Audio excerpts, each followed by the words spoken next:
ধরে একটা গাড়িতে তুললি চলে গেলাম।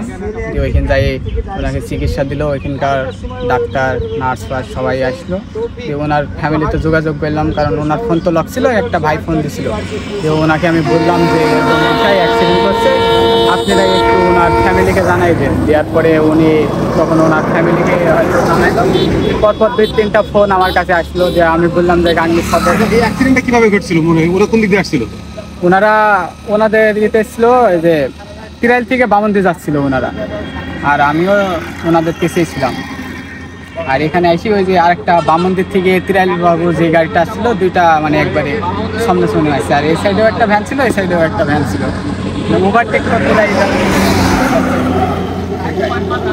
বাইকের গতি কিরকম ছিল? বাইকের গতি তেমন ছিল না, হয়তো 50 প্লাস, 40-45। তাহলে অ্যাক্সিডেন্ট কি ভ্যানের কারণে হলো?